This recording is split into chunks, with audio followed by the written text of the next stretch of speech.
Ahora quiero mostrarles un pequeño cuadro de cómo es la brujería. Siento que Dios me ha dado un curso de posgrado en esta materia. Yo no pedí el curso, simplemente me inscribieron a Ruth y a mí, nos inscribieron juntos. En realidad, les voy a contar esto brevemente. Estábamos en una conferencia en la zona central de los Estados Unidos en 1979, como un año después de casarnos. Era una conferencia sobre la familia, y se habló sobre las relaciones familiares y temas familiares. Pero en medio de la conferencia se puso de pie un joven, no lo había visto antes, no sabía quién era, pero dio una tremenda y poderosa profecía que felizmente se grabó en una cinta. He visto la versión escrita. En esa profecía, Dios dijo que todo lo que había estado haciendo contra la brujería no eran sino escaramuzas preliminares y que desde ese momento en adelante iba a declarar la guerra total a la brujería. Y dijo que la razón era la siguiente: que la brujería tiene a millones de hombres atados que necesito en mi ejército en los tiempos finales. Y luego también nos dijo otra cosa que en realidad no entendíamos en ese momento. Dijo: si se unen a mí en esta guerra, y entendimos que no nos estaba llamando a unirnos a él, lo cual entendimos, se encontrarán con personas que están bajo maldiciones familiares que han pasado de generación en generación. Pero no tienen que temer, tendrán la habilidad de liberarlas. En ese momento, para Ruth y para mí fueron solo palabras, pero en el siguiente periodo de casi 10 años, nos hemos encontrado con miles de personas que están bajo maldiciones en la familia, y por su gracia, Dios nos ha capacitado para liberarlas. Eso me confirma que aquella profecía venía de Dios, ya que predijo que pasaría algo que nos era completamente desconocido y que se ha cumplido en su totalidad. Así es que he llegado a saber algo acerca de la brujería. En realidad, un poco antes había tenido algunos encuentros limitados con la brujería. En una época, creo que sería cierto decir que era un precursor en el campo de la liberación.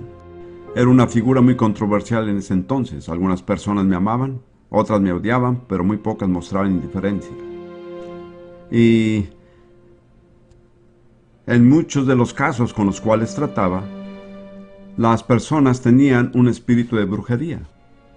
Pues yo era un pentecostal bastante ortodoxo en esa época, y todavía soy pentecostal, no tan ortodoxo. Y las personas que necesitaban liberación eran personas como las hijas del pastor, la esposa del diácono o la solista de la iglesia. Estas son las personas que se supone que menos debían necesitar liberación. Esto me llegó a preocupar mucho y dije: Señor, espero que no me esté metiendo en algo indebido. Así que por favor, dime lo que es la brujería. Él me dio la siguiente respuesta: la brujería busca dominar a las personas y controlar sus acciones mediante un espíritu que no es el Espíritu Santo. Y luego añadió: por lo tanto, si una persona utiliza un espíritu, ya sea él o ella, para lograr lo que quiere, no es el Espíritu Santo, porque el Espíritu Santo es Dios y nadie utiliza a Dios. Voy a repetir lo primero que dije. La brujería busca dominar a las personas y controlar sus acciones mediante cualquier espíritu que no es el Espíritu Santo. Y cuando entendí eso, pude ver por qué la iglesia está llena de brujería. Porque hay mucha gente que quiere que otra persona haga algo y utiliza cualquier medio disponible para lograr lo que quiere. La mayoría de ellos no se dan cuenta de lo que están haciendo. Ahora quiero examinar 3 aspectos de la brujería. En primer lugar, cómo obra la carne, aunque muchas personas no se dan cuenta. En segundo lugar, como fuerza espiritual maligna. Y en tercer lugar, la obra de la brujería dentro de la iglesia. Hablemos primero de la brujería que obra en la carne. Miren la lista de obras en la carne en Gálatas 5, versículos 19 y 20. Quiero decir que en diferentes traducciones se usan palabras diferentes. Algunas traducciones dicen brujería, otras dicen hechicería. En un momento más hablaremos un poco de las tres principales ramas de la brujería: la brujería, la adivinación y la hechicería. Pero verán en este pasaje, algunas traducciones dicen brujería y otras hechicería. En realidad no son sino diferentes nombres para designar el mismo poder. De modo que Pablo dice en el versículo 19 de Gálatas 5, y manifiestas son las obras de la carne, que son adulterio, fornicación, inmundicia, lascivia, idolatría, hechicerías. La Reina Valera dice hechicería. Ahí en medio de la lista de las obras de la carne están la idolatría y la hechicería. En otras palabras, son una expresión de la naturaleza caída y carnal del hombre. Así es la naturaleza de la carne caída. Nuestra naturaleza caída quiere controlar a la gente. Queremos que la gente haga lo que nosotros deseamos. Y muchas veces nos valemos de medios ilícitos para lograrlo. Ahora, en este tipo de operaciones veo tres palabras claves y quiero que escuchen muy bien, porque cada vez que encuentren este tipo de cosas encontrarán la brujería. Tal vez no se haya dado cuenta hasta este momento. Las tres palabras claves son manipular, intimidar y dominar. El propósito final es dominar y controlar a las personas, obligándolas a hacer lo que uno quiere. Esto se logra de dos maneras: mediante la manipulación y la otra intimidación. Y depende de la situación y de la meta, será el camino que utilizará. Pero ya sea que se valga de la manipulación o dominación, la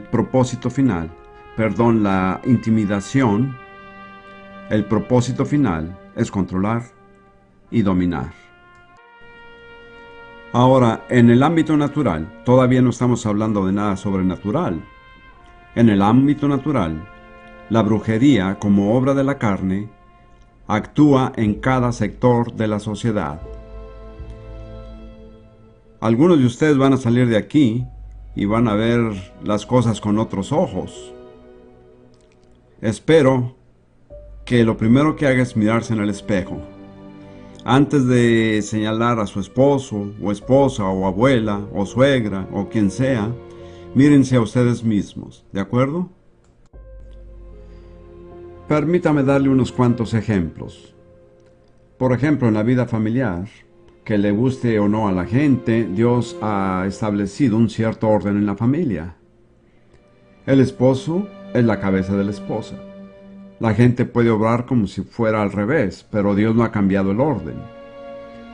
Y bajo la autoridad de los esposos están los hijos, que según el orden de Dios deben someterse a la autoridad de los padres.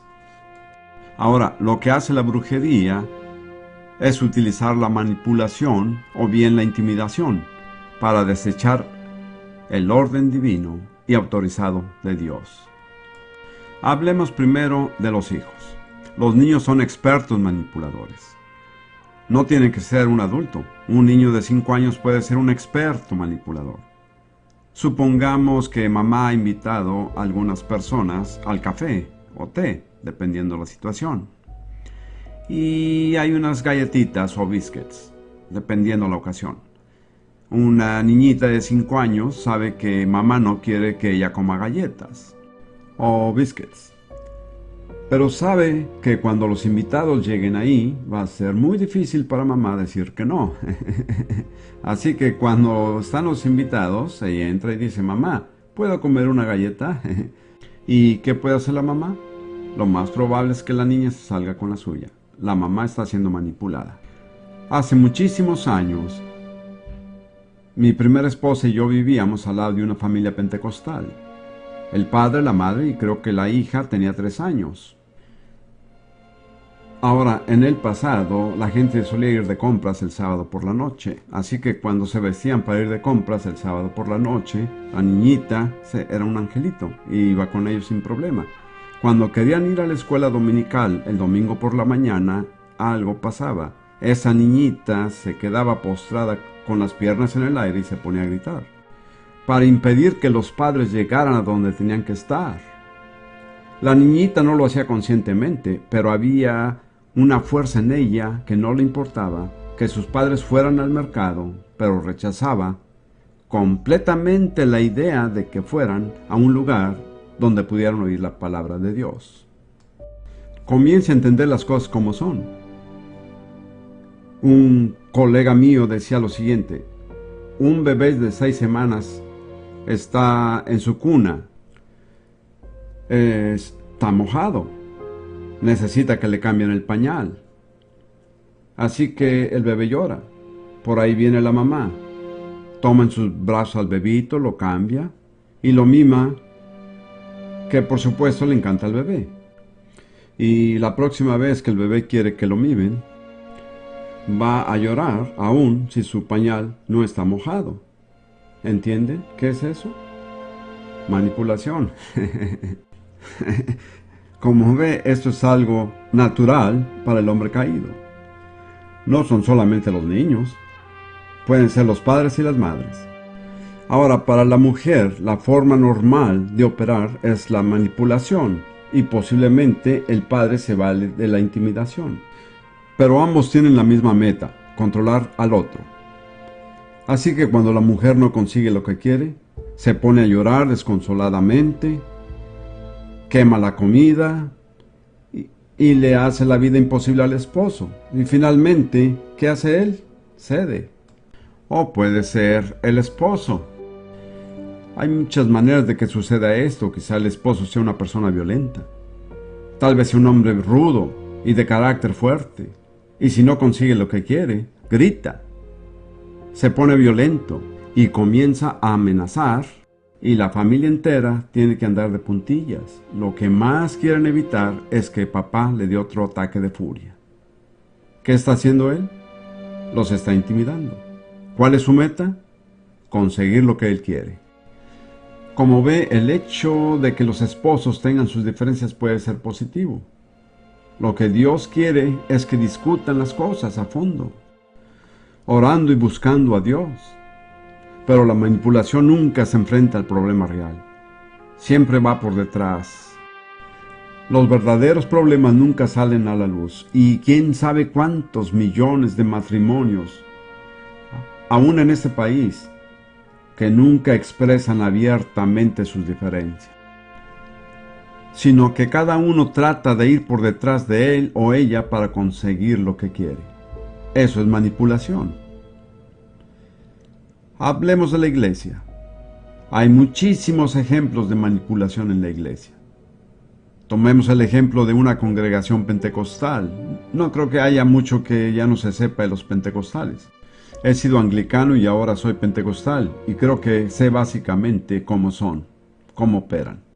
Tal vez no esté al tanto de los anglicanos, pero desconozco las costumbres de muchos grupos. De todas maneras, hablemos de la pequeña congregación pentecostal, donde hay un pastor joven. Es la primera iglesia que pastorea. Solo hay como 100 personas en la congregación, y él está un poco tímido y está nervioso. Ahí hay 2 hermanas muy espirituales. Quiero decir, no solo espirituales, sino súper espirituales. Y ellas saben cómo debe funcionar la iglesia. No se sientan a conversar con el pastor después de haber orado, sino que una de ellas recibe una lengua y la otra le da la interpretación. Y entre las 2 le dicen al pastor lo que debe de hacer. ¿Creen que no pasa esto? Les aseguro que sí pasa. ¿Qué es eso? Manipulación. Así es. Hay mucha manipulación en los negocios. La gente manipula a los demás. Tal vez el jefe manipula a su secretaria, o la secretaria lo manipula a él. No puedo tomar mucho tiempo ahora, pero pueden ver lo que estoy comentando es algo natural para el hombre caído. Aquí vemos la brujería como obra de la carne, Y sus tres características sobresalientes son la manipulación, la intimidación y la dominación. Quisiera decir que donde quiera que uno encuentre estas cosas, por detrás está el poder de la brujería.